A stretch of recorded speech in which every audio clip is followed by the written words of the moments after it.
చంద్రగిరి నియోజకవర్గంలో నిర్వహిస్తున్న జల్లికట్టు వేడుకలో హీరో మంచు మనోజ్ పాల్గొన్నారు.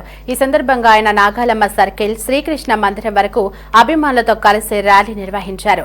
అందరూ ఆనందంగా జరుపుకునే జల్లికట్టును ఈ ప్రాంతంలో కులాలకు పార్టీలకు అతీతంగా జరుపుకుంటారని మనోజ్ తెలిపారు. జల్లికట్టులో పాల్గొంటున్న వారు శాంతి భద్రతలకు విఘాతం కలిగించకుండా ఉండాలని పిలుపునిచ్చారు. ట్రెడిషన్ ఇక్కడ ముందుగా కాలం జరుగుతుంది అంటారు.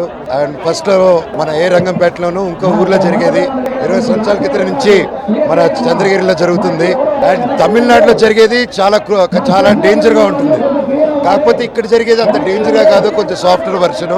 అండ్ మాక్సిమం పశువులకి దెబ్బలు తగలకుండా ఇది వచ్చేసి పశువుల్ని సెలబ్రేట్ చేసుకునేది, వాటిని ఫార్మర్స్ కి వీటిని ఎంత importance of the farming cattle ని కాపాడుకునే ఒక గుర్తింపు తెచ్చే పండుగ అనమాట.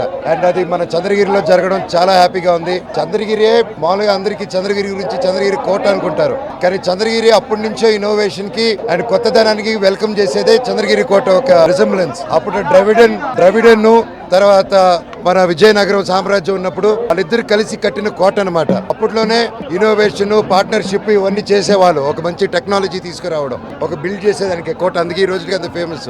అండ్ చంద్రగిరి కోట ఎంత గొప్పదో ఇక్కడ ఉన్న ప్రజలు కూడా అంతే గొప్ప వాళ్ళు, ఇంకా మంచి వాళ్ళు. అండ్ ప్రతి సంవత్సరం ఇది జరుగుతుంటుంది. అండ్ ఈసారి కూడా చంద్రబాబు నాయుడు గారు సంక్రాంతికి వచ్చినప్పుడు ఇక్కడున్న స్కూల్స్ కానీ మొత్తం చేశారు. స్కూల్స్ కి స్పోర్ట్స్ అన్ని పెట్టారు బాగా.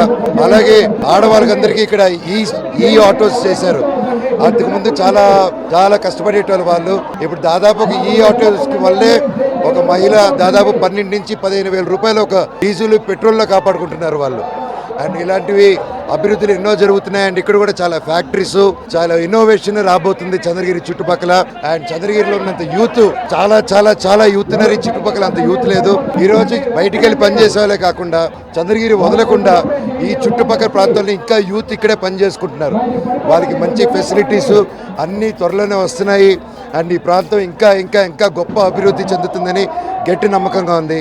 అండ్ పండగకి ప్రతి ఒక్కరికి శుభాకాంక్షలు.